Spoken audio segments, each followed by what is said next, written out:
Olá, pessoal. Dando continuidade, né, à nossa aula sobre ciclos biogeoquímicos, só para a gente complementar o que a gente havia começado a falar sobre o ciclo do carbono, né? Então, eu mostrei para vocês algumas formas de formatos do carbono. Então, o carbono ele pode estar na forma orgânica, que é quando ele está incorporado, né, aos seres vivos, que é as células dos animais, né, as células aqui das árvores, todos os seres vivos são compostos por carbono. Esse carbono vai estar em algum formato orgânico, que pode ser uma proteína, que pode ser uma gordura, então ele pode estar em vários formatos orgânicos. Uma vez, né, que esses animais, que essas plantas morrem, elas vão ser decompostas, né? Então, micro-organismos vão decompor essa matéria orgânica, né? Então, esse carbono que estava orgânico, ele deixa de estar orgânico porque ele foi degradado e passa a se encontrar, né, na atmosfera na forma inorgânica, que é a que nos mais preocupa, que é o CO2. Por quê? Embora o CO2 seja responsável pelo efeito estufa, que é um efeito essencial para a vida no planeta, se não fosse o efeito estufa, estaríamos congelados, né? A preocupação é com excesso de CO2 e outros gases estufa, né, na atmosfera, porque com o aumento desses gases que retém calor, né? Eles absorvem os raios infravermelhos que são sentidos, né, na forma de calor. Então, eles retêm boa parte desse calor e impede que os raios voltem, né, para fora do planeta. E isso mantém o calor preso na superfície do planeta. Só que as atividades humanas, né, isso daqui que eu falei dos seres morrerem, né, se decompor, é um fenômeno natural. Mas aqui, no meio disso, tem alguns fenômenos que não são naturais e que são muito impactantes. Por exemplo, aqui a gente tem o petróleo e o carvão mineral, que são, sim, formas de carbonos que demoraram milhares de anos para se formar, né? A gente conhece como combustíveis fósseis. Então, tem uma quantidade muito alta de carbono no petróleo, no carvão mineral também, que também é utilizado para produção de energia elétrica, e o petróleo é utilizado em uma série de coisas, desde a gasolina que utilizamos, o óleo diesel, o plástico, roupas, cosméticos, se tem petróleo em praticamente tudo. Uma vez que eu pego esse petróleo, transformo em gasolina e queimo, ou utilizo o carvão como fonte de energia, e queimo também, eu estou liberando aquele carbono que estava ali inerte, né, no petróleo, que está ali no subsolo, que não está sendo utilizado, eu passo a utilizar ele e a transformar o carbono que estava inerte aqui no petróleo para um carbono ativo, né, que é o CO2 aqui na atmosfera. Então, queima de combustíveis fósseis gera, né, aumento do CO2 e é uma quantidade que não estava contabilizada. Queimadas também, se eu pego as florestas que estão ali formadas e queimo, eu estou liberando CO2 que estava nas plantas para a atmosfera. Então, basicamente, quando eu falo de desmatamento, de queimada, de queima de petróleo, queima de carvão, a própria respiração dos animais, tudo isso, né, faz com que aumente a concentração de CO2. E aí que é o chamado intensificação do efeito estufa, que é quando você está aumentando a concentração desses gases, e aí sim, eles podem contribuir para o aquecimento global. Né? Então, o aquecimento global, quando discutido nesse formato, é devido à intensificação do efeito estufa com o aumento desse CO2 na atmosfera. Então, por isso, quando a gente fala de atividades, ações sustentáveis, a gente fala de reflorestar, né? A gente fala de evitar o consumo de animais, de carne, por exemplo. A gente fala de evitar o consumo de combustíveis fósseis, entre uma série de outros ações, né, o uso de energias limpas, né, redução do uso do transporte, por causa da queima de gasolina, os lixões também são uma fonte de CO2 e etc. Né? Então, reduzir esses usos, essas atividades, a gente tem que estar reduzindo os impactos. E uma das principais formas é o uso de energias limpas e não, né, fazer queimadas ou desmatamento de áreas que não deveriam ser desmatadas. Aqui, então, está mostrando, acho que eu já tinha mostrado para vocês, né, que as plantas, elas respiram né, oxigênio, e utilizam CO2 para a produção da sua biomassa, né, através da fotossíntese. Mas alguns períodos do dia a planta também, né, libera CO2, principalmente à noite. Atividades vulcânicas que são naturais, mas o carbono liberado aqui na atividade vulcânica, né, nem tem significância quando comparado ao uso de combustíveis fósseis, etc., que temos nas nossas atividades humanas, industriais. Queimadas, né, e a própria decomposição também vai liberar ali o CO2. Nós respiramos oxigênio, transpiramos CO2. Transpiramos não, transpirar também como evapotranspirar, né? Inspiramos oxigênio, expiramos CO2. Então, aqui está mostrando quais ações, quais atividades liberam CO2 e quais capturam CO2 da atmosfera. Então, basicamente, a única forma de consumir o carbono da atmosfera é a partir da fotossíntese, né? Aí está aqui a ingestão, consumo de alimentos, mas para que consumimos alimentos, primeiro tem que ocorrer a fotossíntese. Então, assim, a produção de árvores, a produção de plantas, de alimentos, captura a fotossíntese. Mas uma vez que pegamos esse alimento e comemos, quando, né, a partir da nossa respiração, vamos liberar parte do carbono que comemos na nossa respiração. Então, a única forma de deixar fixado seriam nas florestas, em que ali aquele carbono ficaria por um bom tempo, desde que eu não destrua essa floresta. Então, quando a gente fala do ciclo do carbono e problemas vinculados a eles, alguns desequilíbrios, é isso. Com o aumento do CO2, eu estou tendo um desequilíbrio dentro do ciclo e eu estou tendo mais carbono na atmosfera do que na fase orgânica. Então, isso é um dos, como eu havia falado para vocês, a intensificação do efeito estufa é uma das maiores discussões relacionadas ao aquecimento global. Outra forma, né, de matéria orgânica, né, então boa parte do nosso esgoto, nossas fezes, né, parte daquilo que a gente liberou, nosso corpo, ele não consome 100% do que a gente comeu, nem tudo vira massa corporal, então uma parcela vai sair nas nossas fezes.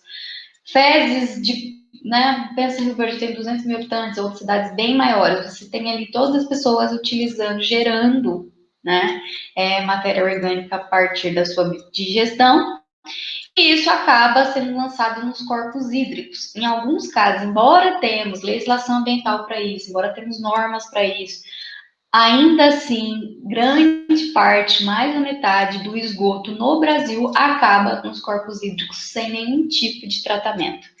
Então, uma vez que esse esgoto está na água, né, sem nenhum tipo de tratamento, além de ter uma quantidade muito grande de material orgânico, né, que grande parte é carbono, ele também pode ter nutrientes como fósforo, nitrogênio, né, esses nutrientes que estão na fase orgânica durante o processo de degradação por bactérias. Vai ter bactérias no esgoto, vai ter bactérias em todos os locais onde estamos. Então, se tem condição ambiental, calor, oxigênio, essas bactérias vão decompor o esgoto. Só que ao decompor o esgoto dentro do rio, ela vai utilizar o oxigênio que está dissolvido na água, que é utilizado para a respiração dos peixes. Então, as bactérias consomem oxigênio e acaba que o rio, né, o corpo hídrico, acaba ficando sem oxigênio para os outros animais. Então, por isso acontece a morte dos peixes e de outros seres aquáticos, né, da biota aquática. Além disso, boa parte dos organismos que estão nas fezes podem ser patógenos, causadores de doenças, né? Então, se tem pessoas doentes naquela cidade, essas pessoas vão fazer fezes, essas fezes vão estar contaminadas, uma vez que contamina a água do rio, essa água pode ser utilizada para outros fins, se ela não tiver o tratamento também na parte do tratamento para o abastecimento público, que é a água que bebemos, pode sim transmitir várias e outras doenças e propagar para uma cidade, para várias pessoas. Então, só para vocês terem uma noção do que é o ciclo do carbono e quais as problemáticas ambientais vinculadas ao ciclo do carbono. Então, o principal é o aquecimento global e também citei, né, a questão do lançamento de esgoto, que tem uma alta carga orgânica. Agora a gente vai começar a falar do ciclo do nitrogênio, né? Onde que é encontrado o nitrogênio? Em que formatos eles são encontrados? Então, quando a gente fala do nitrogênio em si, ele é só um elemento químico, mas a combinação, a forma com que ele é encontrado na natureza, ele pode estar na forma gasosa, que é o nitrogênio gasoso, o N2, né? Esse é o que mais tem abundância, né, quando é encontrado na natureza. Então, a nossa atmosfera tem cerca de 78% de nitrogênio gasoso. Tem mais nitrogênio do que oxigênio, tem mais nitrogênio do que CO2, para vocês terem uma noção, né? Infelizmente, os organismos, de modo geral, é incapaz de absorver o nitrogênio atmosférico. Não sei se vocês sabem, o nitrogênio ele é um macroelemento, nutriente, que é essencial para a nossa vida. Então, todos os seres vivos necessitam de nitrogênio. Mas como começa a absorção do nitrogênio? Pelas plantas, né? Então, o solo, é importante que o solo tenha abundância do nitrogênio para que as plantas possam absorver e crescerem, né, saudáveis e etc. Mas as plantas conseguem absorver o nitrogênio apenas na forma de nitrato e amônia. Apenas algumas espécies de plantas, que são o caso das leguminosas, como feijão, amendoim, soja, elas têm uma combinação, uma simbiose nas suas raízes de bactérias, né? Agora eu esqueci o nome delas, mas bactérias que conseguem absorver, né, o nitrogênio gasoso e transformá-lo em uma forma disponível para a planta, que é a amônia, né? Então, aí nesse caso, é uma pequena parcela de plantas que tem essa função. Então, não posso dizer que todas as plantas vão conseguir capturar nitrogênio da atmosfera. Por isso, das plantas precisarem de fertilizantes, de adubo, porque o adubo é rico em elementos como nitrogênio. No solo, ele também, como eu havia falado, é um dos grandes nutrientes para a agricultura, então todas as plantas precisam desse elemento para se desenvolver. E aí, como eu disse, ela não consegue absorvê-lo na forma gasosa, né? E precisa ali da forma inorgânica, mas que seja na forma de amônia e nitrato. O nitrogênio na forma orgânica, ele é encontrado na natureza e nos seres vivos, né? Como, por exemplo, a ureia. A nossa urina, por exemplo, é muito rica em nitrogênio. Só que ele vai estar numa forma orgânica, precisa ser degradado para estar disponível para as plantas. Né? Por exemplo, todos os seres vivos, quando morrem, as nossas fezes, uma vez que elas são degradadas, os micro-organismos conseguem transformar o formato orgânico em uma forma inorgânica disponível para absorção das plantas. Por isso, do processo de degradação ser muito importante, muito essencial. Né? No ambiente aquático, não é interessante a gente ter nitrogênio. Vou falar por uma série de fatores, né? Mas eu vou mostrar algumas imagens. Um processo muito impactante no ambiente aquático que é causado por excesso de nitrogênio e outros nutrientes é o processo de eutrofização, né? Lembra que as plantas absorvem o nitrogênio e crescem bonitas e saudáveis? Então, as plantas aquáticas e algas, que são produtores, né? Algas também fazem fotossíntese, são produtores. Quando se tem excesso de nitrogênio, vai começar uma grande proliferação de algas. Essas algas, em uma grande concentração, ela pode causar um desequilíbrio aquático e, além disso, pode impedir a entrada de luz. Então, você vai tendo, assim, uma espécie de contaminação do corpo hídrico, né, por uma grande população, uma grande poluição. A gente fala poluição biológica, né, mas é uma poluição. Esse excesso de algas causa danos. Além disso, a amônia no formato gasoso, lembrando que a amônia pode estar, né, no seu formato iônico, que pode estar dissolvido na água, no solo, solubilizado, né? E também a gente tem a amônia gasosa. A amônia gasosa é tóxica para os peixes. Tá? Então, como eu falei, a gente encontra a forma orgânica no nitrogênio como aminoácidos, aminas, ureia, piridinas e outras moléculas orgânicas. E no formato inorgânico, que é o que de fato pode ser absorvido pelas plantas, a gente encontra no formato amônia, o gás nitrogênio, que pode ser capturado por algumas espécies da atmosfera, o nitrito e o nitrato. Lembrando que as bactérias nitrificantes transformam a amônia em nitrito e depois a nitrato. E bactérias desnitrificantes conseguem pegar o nitrato, né, e transformar em nitrogênio gasoso, ou seja, ela devolve o nitrogênio para a atmosfera. Isso é muito importante, por exemplo, no esgoto.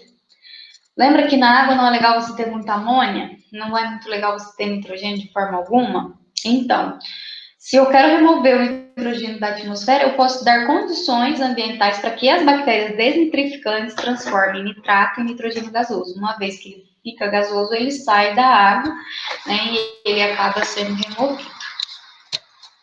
Aqui, né, alguns desses processos que eu estou falando. Por exemplo, as bactérias fixadoras de nitrogênio na atmosfera, né, então tem aqui o nitrogênio atmosférico. Algumas bactérias fixadoras que vivem nas raízes, né, de leguminosas, essas bactérias conseguem pegar o nitrogênio da atmosfera, fixar ele e transformá-lo em amônia, tá? Então, essas bactérias transformam o nitrogênio da atmosfera em amônia. Uma vez que ela transforma ele em amônia, ele fica disponível para as plantas. Então, as plantas vão assimilar essa amônia, vão absorver ela, vão utilizar para o seu crescimento. As plantas também conseguem assimilar o nitrato, tá? Então, tanto o nitrato quanto a amônia podem ser utilizados pelas plantas, assimilados.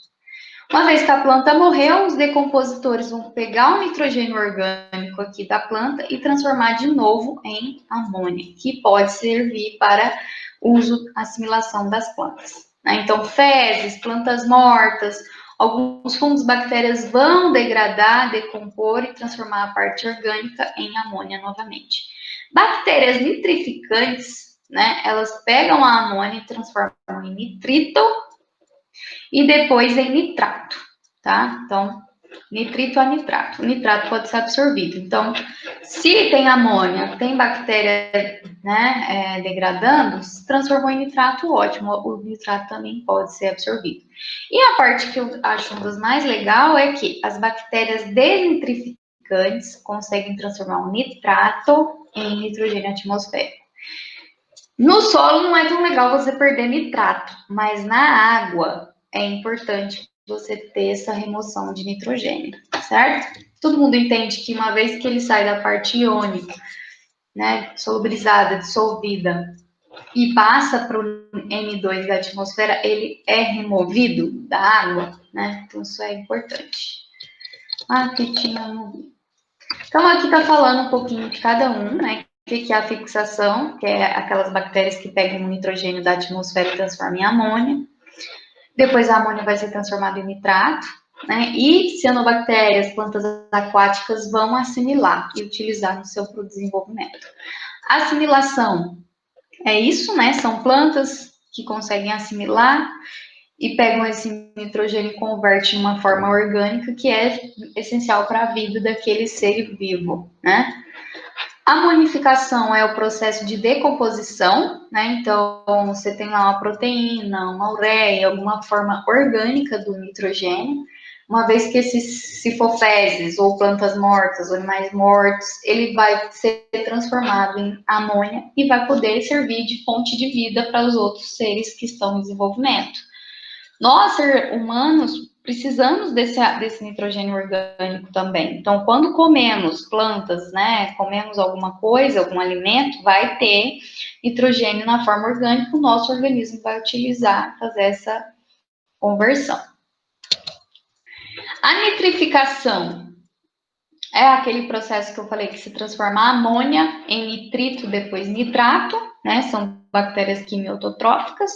E a desnitrificação é o nitrato sendo convertido em nitrogênio atmosférico. Então, uma vez você fechou o ciclo, porque daí o atmosférico vai ser fixado pelas bactérias das leguminosas, vai ser transformado em amônia, nitrito e nitrato. Amônia e nitrato vão ser absorvidos pela planta, a planta morreu, devolve para o solo. Em algum momento, bactérias vão transformar o nitrato em nitrogênio atmosférico, então nós temos aí um ciclo fechado, certo? E esse é um dos fundamentos da gente ter sempre nitrogênio disponível para as plantas, né, para a nossa vida, certo? Ótimo. Então, qual que é o problema disso tudo? Por que eu estou falando disso? Porque nós temos alguns desequilíbrios nesse sistema, nesse ciclo. Qual que é o desequilíbrio?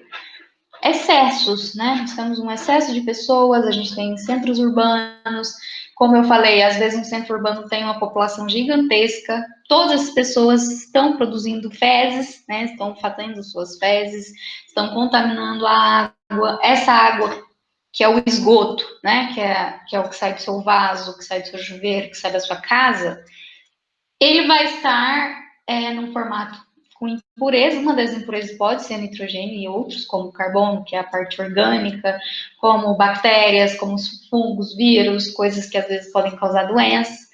E mais o que eu quero dizer é o seguinte: o esgoto no Brasil ele é lançado nos rios. Lembra que eu falei que os próprios rios são utilizados para abastecer cidades, abastecer a indústria, abastecer a agricultura, a pecuária, etc. Então, se a cidade está lançando um esgoto bruto, ela está contaminando, poluindo aquela água e vai o quê? Causar problemas para as outras pessoas e talvez para ela própria que está coletando essa água do rio para seu uso, né? E às vezes esse uso requer uma água potável, uma água limpa, livre de impurezas. Então, às vezes, mesmo que você consiga fazer o tratamento, você está aumentando custos de tratamentos, né? Então, é muito importante que o esgoto seja tratado. O problema é, no Brasil, o tratamento de esgoto, ele não consegue remover, né? Nitrogênio até consegue remover, mas fósforo em baixa quantidade.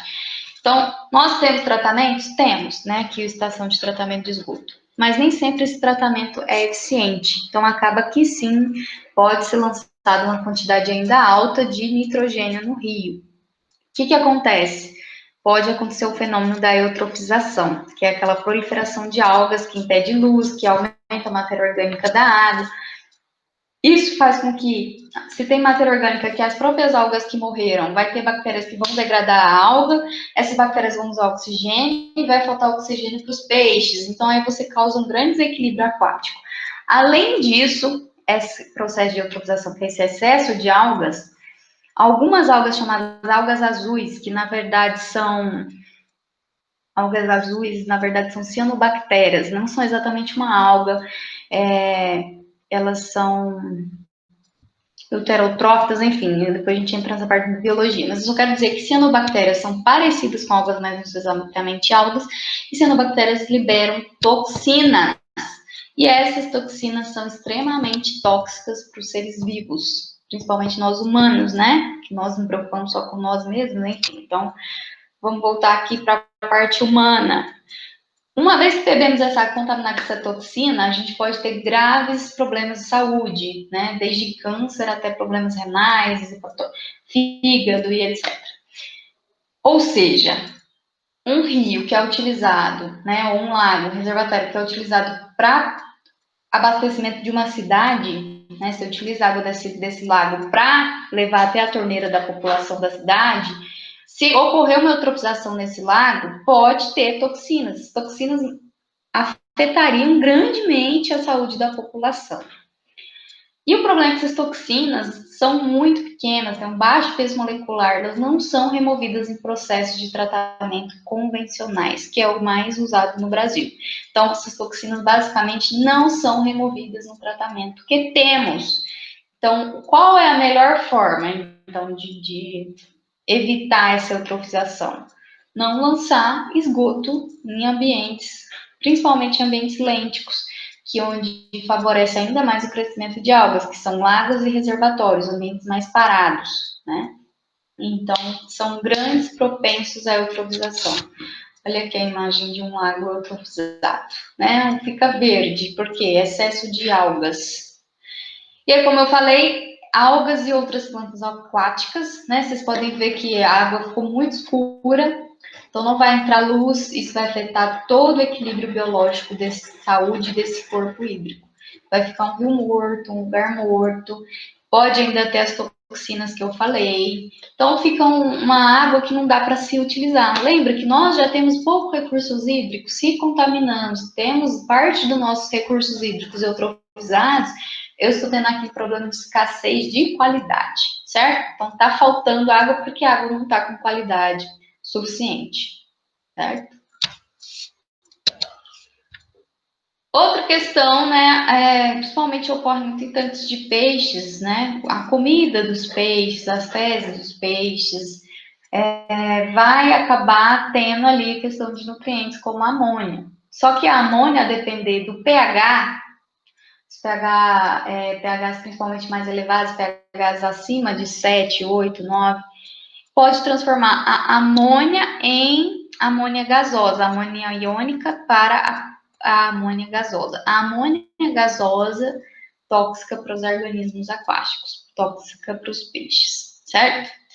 Essa volatilização também pode acontecer durante, por exemplo, um processo de adubação, fertilização de uma grande área. Por exemplo, se a gente pensar na agricultura do Brasil, que é um dos cargos-chefes, né? Soja, milho, produzem uma quantidade gigantesca. Então, eu gasto grandes dinheiros, né? Sem contar da possibilidade de contaminação depois dos rios por esses fertilizantes, que podem ser desprendidos durante o processo de chuva.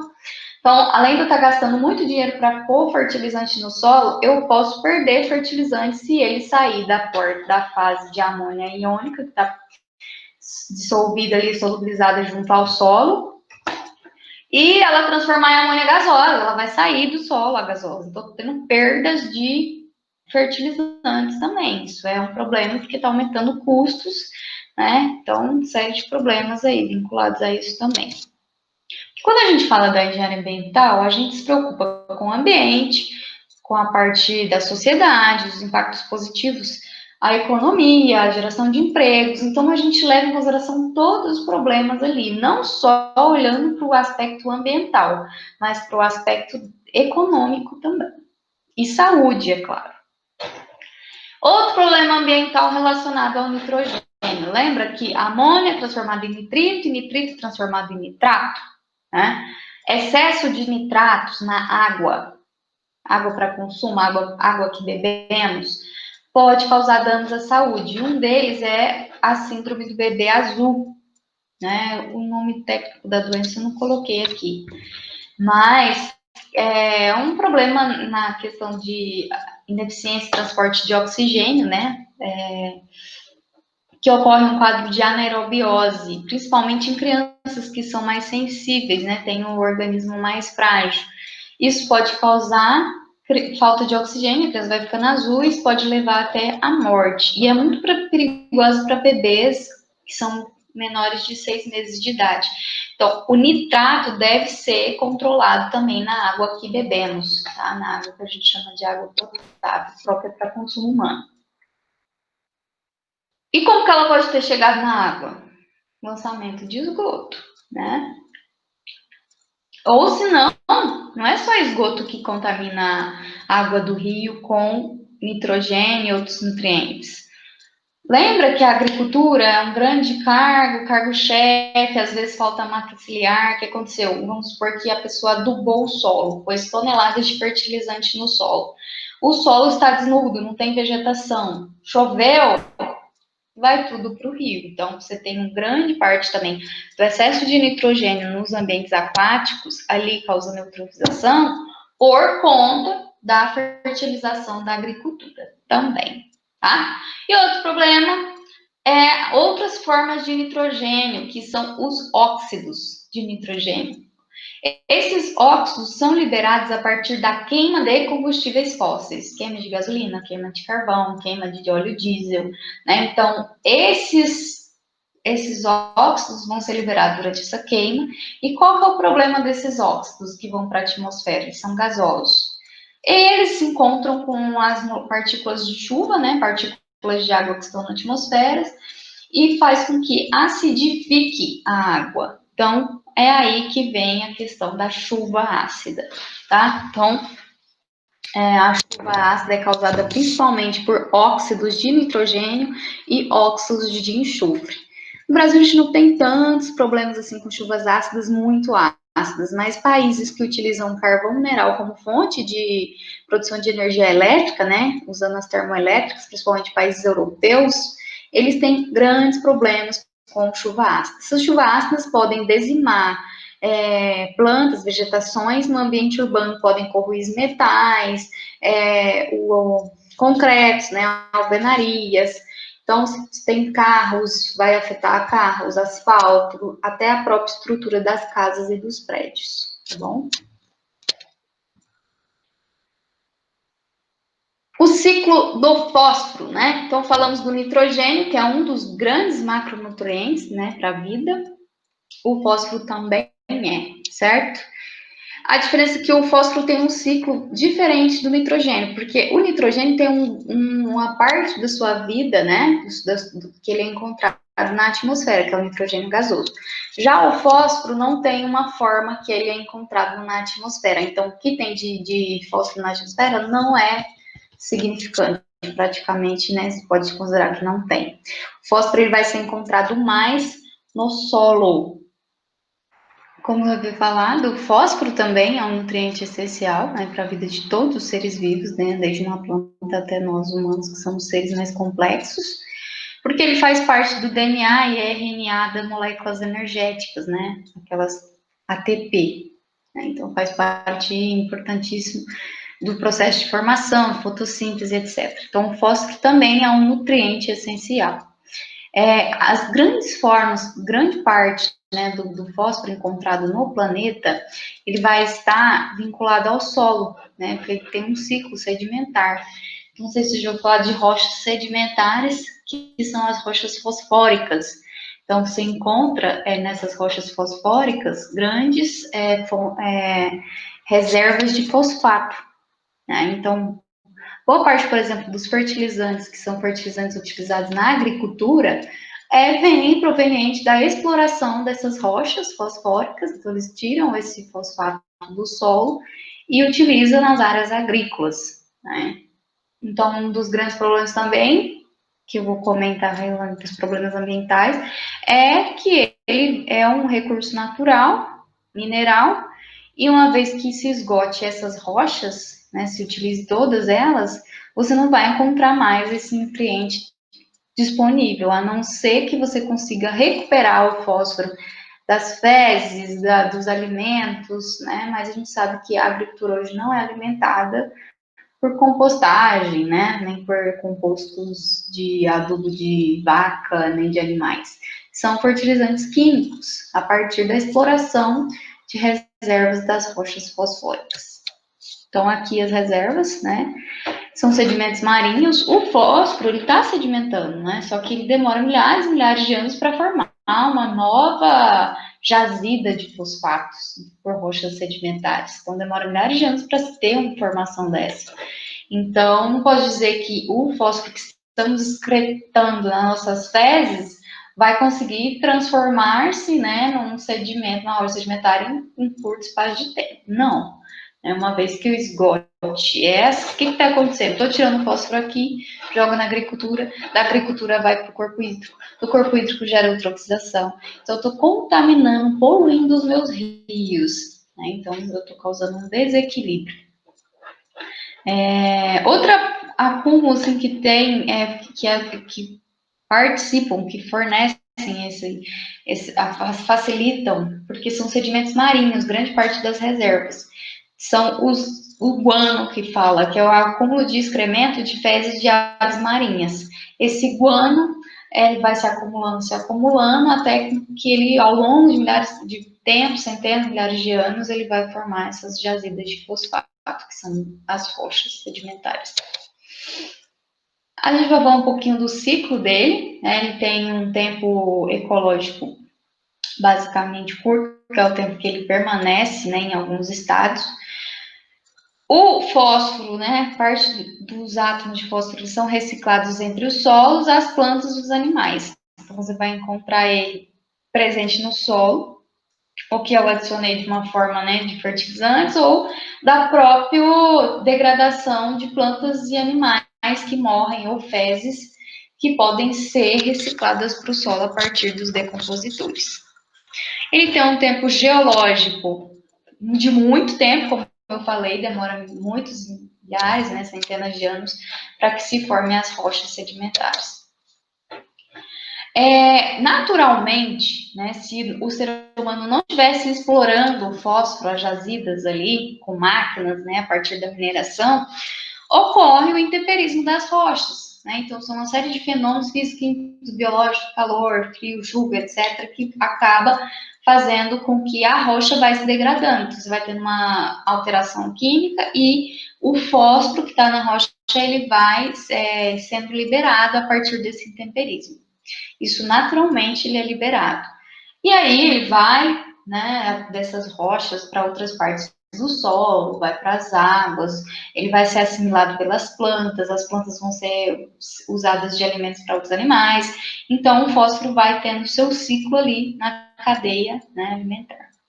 Então, como eu falei, ele pode ser lixiviado, ele é muito solúvel, então, por exemplo, uma rocha fosfórica, ao receber chuvas, parte do fósforo vai ser dissolvido nas águas, as águas vão para outros locais. Então, você tem naturalmente essa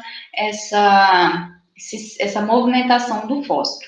Mas um dos grandes problemas é porque estamos, né, explorando essas rochas. Então, a concentração, a quantidade de fósforo hoje presente na agricultura e em outros locais, até mesmo chegando nas nossas águas, é uma quantidade muito, muito, muito grande.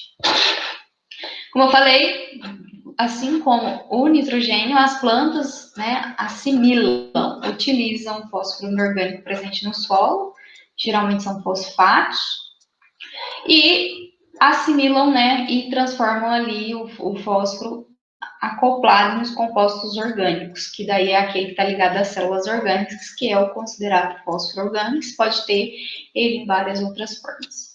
Quando os seres vivos morrem, eles são decompostos e voltam a estar na forma inorgânica. A gente tem também uma similaridade do fósforo, que ele sedimenta, né? Então, parte do fósforo que foi decomposto ali pela matéria orgânica morta, ele vai estar numa forma particulada e ele vai sedimentar. Então, imagina no rio, chegou um fósforo no rio, ele vai sedimentar no fundo dos rios, né? Porque o problema é que, embora esse fósforo seja muito solúvel, mas também existem vários processos que promovem a sedimentação do fósforo. Inclusive, quando a gente fala, por exemplo, de tratamento do esgoto, uma forma de remover o fósforo do esgoto é promovendo a precipitação, né? Que aí ele vai precipitar e vai sedimentar, e então eu vou ter uma separação sólido-líquido, né? Então a parte sólida que sedimentou eu consigo remover da água. Então, geralmente é assim que eu trabalho com a remoção de fósforo. Diferente do nitrogênio, que tem as bactérias desnitrificantes que transformam nitrogênio gasoso e eu tenho outro tipo de remoção.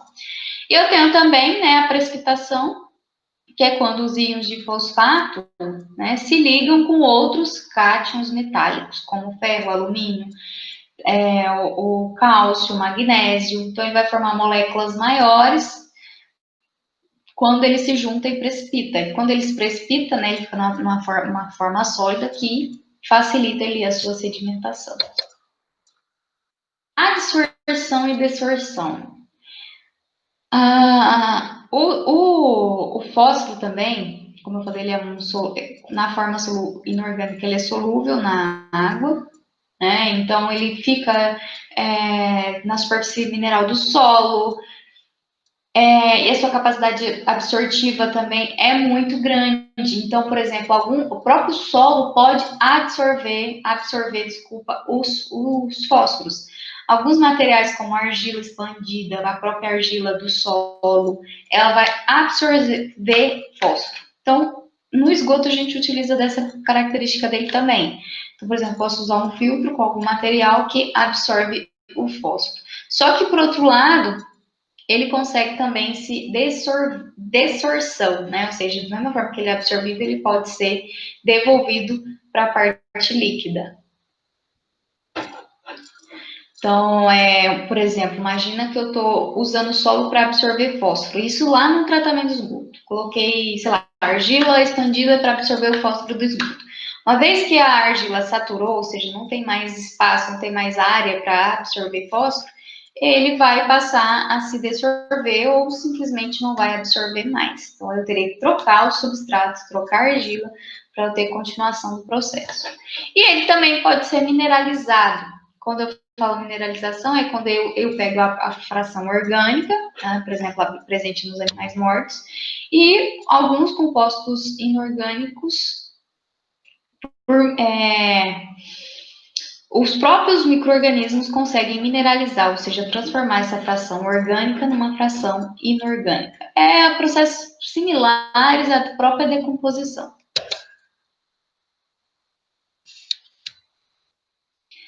Quando a gente fala de forma e formato, como ele é um elemento encontrado na natureza que é disponível para os seres vivos, são os fosfatos, tá? Por isso da grande exploração das rochas fosfóricas. Isso aqui eu já falei, né, do tempo geológico. Aqui uma imagem que mostra ali algumas formas dele. Então, por exemplo, aqui você tem rochas fosfóricas, né? Então aqui ocorre os intemperismos, chuva, calor, uma série de processos químicos, físicos, naturais, que lixivia, né? Tira parte do fosfato das rochas e leva para outros locais do solo. O solo vai absorver, também pode ser dissolvido nas plantas, e isso vai ser importante para o desenvolvimento das próprias plantas e dos animais. Então, animais vai comer a planta, vai passar para o animal, vai passar para os outros animais maiores. Então, o fósforo, né, o fosfato, ele tem uma fase orgânica, que é aquela que foi desenvolvida a partir da assimilação dos seres vivos, tá? E também tem a própria parte da sedimentação e da formação ali das rochas. Então, aqui tem o guano, que é das fezes, das aves marinhas, eu tenho ali fezes e fezes. Parte dessas fezes podem ser também carreadas para a parte das outras áreas, né? Ou também eu posso explorar esse guano para usar na agricultura. E ele também, ao longo de muito tempo, ele pode formar, né, novas rochas. Só que isso demora muito, muito tempo.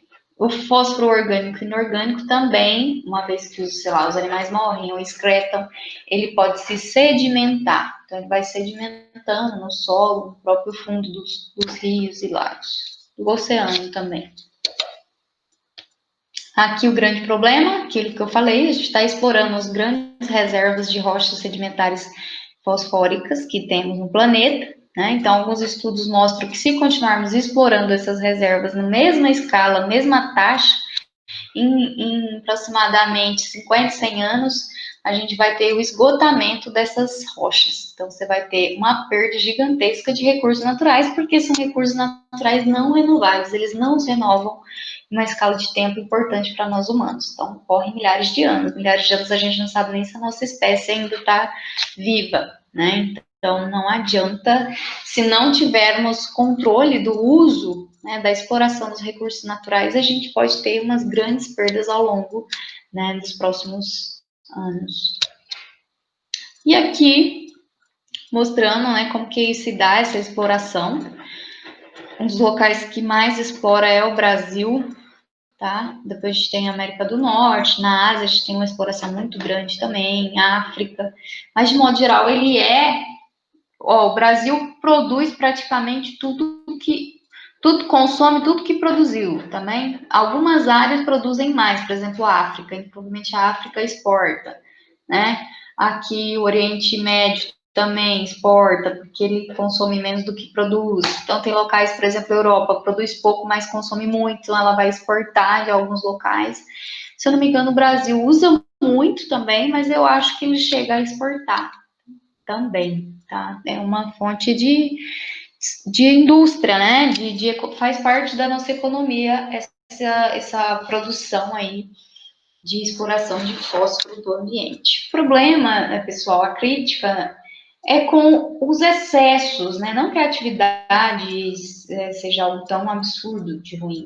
O problema é que você às vezes tem um mau aproveitamento desse fósforo na agricultura, você tem muitas perdas, né, por mau uso do solo, e acaba que você está tendo perdas e não está se ligando, porque tem alguém produzindo e dando isso para você. E ninguém pensa onde está indo parar esse fósforo. boa parte desse fósforo acaba nas águas, né? Acaba sedimentando no fundo do oceano, enfim. Então você está tendo perdas, porque ele está acessível na forma de reserva de jazidas, mas ele não está disponível junto à água, né? Então, como eu vou explorar o fundo dos oceanos? Inclusive, um dos grandes livros que nós temos de tratamento do esgoto, depois a gente vai chegar nessa parte, ele traz formas da gente reaproveitar os nutrientes do esgoto. Então, em um futuro, né, não muito distante, imagino que essas formas de reaproveitar fósforo do esgoto, nutriente do esgoto, também do resto de comida, né, dos alimentos, a partir da compostagem, vai se tornando cada vez mais necessário. Bom, como eu falei, ele também é um dos macroelementos nutrientes, então ele também é um dos nutrientes que são causadores da eutrofização. Depois eu vou mandar algum artigo, alguma coisa mostrando sobre eutrofização para vocês entenderem melhor. Mas é basicamente esses nutrientes, uma vez que vão parar na água, seja por lançamento de esgoto ou seja pela própria lixiviação da agricultura, vão causar esse excesso de algas que causam uma série de outros transtornos no ambiente aquático. E para finalizar, outro elemento importante que a gente vai falar do ciclo, claro que tem ciclos de muitos outros nutrientes, mas esses são macros, né? Então, por isso eu trazer aqui, são elementos essenciais à vida: a água, o carbono, o enxofre, o fósforo, o nitrogênio. Não existe vida sem esses elementos, por isso eu estar trazendo eles aqui. O enxofre, né, também é essencial, um dos componentes importantes para as nossas proteínas, né? Boa parte do nosso corpo é proteína, nossos músculos, etc. Também na produção das coenzimas. Os processos químicos, biogeoquímicos deles, naturais, liberam o enxofre para a atmosfera. Então, aqui alguns deles: formação de burritos do mar, respiração anaeróbica por bactérias redutoras de sulfatos. Já sentiram, assim, sei lá, feijão que ficou guardado ou você deixou muito tempo sem lavar a vasilha de feijão? E aí você abriu e tava ali um cheiro de coisa podre, ovo podre. Então, esse cheirinho de ovo podre é o sulfeto de enxofre, tá? O ácido sulfúrico, não é esse não, estou viajando aqui, gente. Mas não é ácido sulfúrico, Depois vem o nome, gás sulfídrico, né, ou gás sulfúrico, que é de enxofre, aquele gás fedorento, que tem cheiro de carne podre, de ovo podre. Então, bactérias conseguem degradar ele e vai transformar ele num gás, que é esse gás fedorento. E desse gás fedorento, ele pode se dissolver na água, voltar para o solo, vai ser assimilado pelas plantas, etc. Outra coisas importantes são atividades vulcânicas, né, que liberam os óxidos de nitrogênio, óxidos de enxofre e óxidos de nitrogênio são aqueles que eu disse que causam chuva ácida, e atividades industriais, por exemplo, queima de combustível fóssil, queima de óleo diesel, de gasolina, de carvão mineral, liberam óxidos de enxofre na atmosfera. Aqui a gente tem, então, que ele apresenta o seu ciclo presente nos grandes dois reservatórios, que é o terrestre e a atmosfera, tá? Então, você tem grande parte dos sedimentos dele e você também encontra ele na atmosfera. Antes da Revolução Industrial, você teria, sei lá, vulcões liberando óxidos de enxofre. Hoje, com a indústria, né, a todo vapor, a gente tem uma grande concentração de óxidos de enxofre. Aqui algumas imagens. Deixa eu ver o que está dizendo. Os óxidos de enxofre são o dióxido, né? SO2, dióxido de enxofre e trióxido de enxofre. Eles incorporam-se com o solo e as chuvas e são transformados em íons de sulfato, tá? Então, uma vez que ele chega algumas bactérias, alguns micro-organismos vão transformar ele em íons de sulfato. O sulfato é importante para assimilação. O retorno natural do enxofre para a atmosfera acontece a partir daquelas bactérias que produzem o gás sulfídrico, que é o gás fedorento. E a liberação do enxofre decorrente à intensificação das atividades industriais está ligado principalmente à queima de combustíveis fósseis e operações metalúrgicas. E aí é um dos grandes problemas ambientais por conta, né, de você estar liberando esses gases que causam chuva ácida. Então, aqui, ó, indústrias queimando combustíveis fósseis, libera os óxidos se incorporam à chuva e liberam a chuva ácida, certo? Aqui, quando chega na superfície, ele é transformado em sulfato, o sulfato é assimilado, absorvido pelas plantas, né? O sulfato é reduzido a gás sulfídrico, que é o gás fedorento, né? E ele pode também estar absorvido ali por alguns animais, como enxofre no formato orgânico. Quando eu falo enxofre orgânico, nitrogênio orgânico, carbono orgânico, é os elementos do nosso corpo, né? As proteínas e etc. Então, é aquele que está incorporado aos seres vivos. Uma vez que são decompostos também, a decomposição se transforma em sulfeto de enxofre, que é o gás fedorento. Sulfeto de enxofre, a depender das condições, né? Ele pode ser transformado também em sulfato. Então, o gasoso se transforma em sulfato, o sulfato pode ser assimilado pelo solo, pela água, pelos animais. Aqui, peraí. Ai, não consigo tirar daqui. Pronto. Aqui, a gente tem também a formação, né, de xisto e outras rochas sedimentares contendo sulfetos. Por isso que alguns compostos fósseis, como o petróleo, o carvão, vai ter enxofre. Por quê? Porque eles demoraram milhares de anos para se decompor, e ali tinha parte do sulfeto do solo que foi sendo incorporado a esses elementos. E a gente tem também aqui o vulcão, só mostrando uma atividade natural, que libera tanto o gás fedorento, que é o dióxido de enxofre, não, como é que é o nome dele? Gás sulfídrico, né? O gás sulfídrico, é o gás de ovo podre, cheiro de ovo podre, e os óxidos também são liberados por atividades vulcânicas. Mas a gente tem muito mais indústria do que vulcões em funcionamento. Oxidação de ferro e liberação de enxofre de sulfeto para o ar. Então, aqui, quando a gente viu duas formas mais importantes do enxofre, que é o enxofre orgânico, que é aquele que está nos seres vivos, o sulfato, que é esse SO4, o sulfato que é usado pelas plantas, absorvido pelas plantas. Quando as plantas morrem, ele é reduzido por bactérias no gás, que é o gás sulfídrico, tá? Então, e também a gente viu outras formas importantes, que são os óxidos, tá? Os óxidos de enxofre, que é o dióxido, e esse eu não usei o nome dele, né, com 4, mas esse é o dióxido, e o outro é outra forma que tem mais oxigênio. Enfim, esses óxidos também podem ser transformados em gás sulfídrico, que também pode ser transformado em sulfato. Então, a única forma importante mesmo para as plantas são o sulfato, tá? Atividades vulcânicas libera de tudo um pouco, né? A decomposição libera,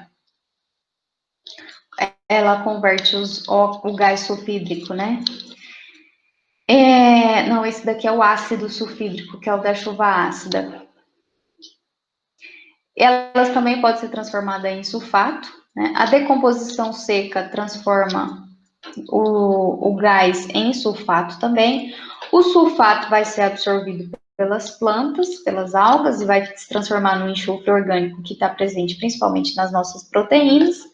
E a decomposição dessas proteínas, né, quando se morre os animais ou as fezes, vai ser transformado em gás sulfídrico, que o gás sulfídrico é solúvel em água, certo? Então, as bactérias redutoras de sulfato são esses micro-organismos que transformam o sulfato em gás sulfídrico, que é o gás fedorento. E bactérias quimiotróficas transformam o gás sulfídrico em óxido de sulfato. Então, você tem dois tipos de bactérias importantes. As que pegam o sulfato e transformam no gás, e a que pega o gás e transforma no sulfato. O gás em si não pode ser absorvido, mas uma vez que ele é convertido, esse sulfato pode estar disponível para as plantas. Aqui, né, um grande problema de chuva ácida por conta dos óxidos que são liberados com a queima de combustíveis fósseis, e aí causa a acidificação dos ambientes. E acaba afetando as cidades, as plantas, etc. agricultura, né? A toxicidade, né, do dióxido de enxofre, ele ainda é tóxico para a nossa saúde, né? Então, ele é um gás incolor, denso, odor forte, solúvel em água, tóxico, mas ele não é inflamável. Mas, por exemplo, está no trânsito, queimando gasolina, aqueles gases dos carros, vai liberar dióxido de enxofre. Esse, uma vez respirado, né, assimilado por nós, pode causar irritação das vias respiratórias, da mucosa, do olho, da pele, então pode causar uma série de problemas também respiratórios e cardiovasculares. Aqui só mostrando, né, aquela questão de das atividades industriais, você tem o transporte, né, ali com óleo diesel, gasolina, as indústrias queimando carvão ou produzindo plástico, sei lá mais que, você libera um monte de óxidos na atmosfera, tanto de nitrogênio, tanto de enxofre, quanto também CO2. Ainda botei aqui o CH4, que é o metano, que é aquele gás que as vaquinhas também liberam. Os aterros também, lixões, aterros, ele é mais potencial de aquecimento de gás estufa do que o CO2. Então, ele é um problema para o aquecimento global. Então, tudo isso causa tanto aquecimento global quanto chuva ácida, que afeta a plantação. Fertilizantes têm óxidos de enxofre, podem ser lançados na agricultura, isso pode acabar chegando nos rios, afetando, poluindo a água. Fora isso, também a gente tem enxofre nos detergentes, tem os polifosfatos, que são muito abundantes no esgoto por causa do detergente doméstico. Era isso, né? Só para mostrar um pouco dos ciclos, como que funciona, como esses elementos são encontrados na natureza e nas atividades humanas, e como que essas atividades humanas que liberam esses elementos causam problemas. E que problemas são esses? Então, a gente falou de aquecimento global, de chuva ácida, de eutrofização, de poluição pelo esgoto, né? De afetar, poluir a água, né? Que depois vai ser utilizada para um monte de atividades. Então, tudo isso são problemas ambientais que vocês vão lidar e tentar resolver uma vez, né, que atue nessa área. Então, era isso que eu tinha para mostrar sobre os ciclos biogeoquímicos. Depois eu vou deixar algumas reportagens e talvez até mesmo algumas atividades. Abraços!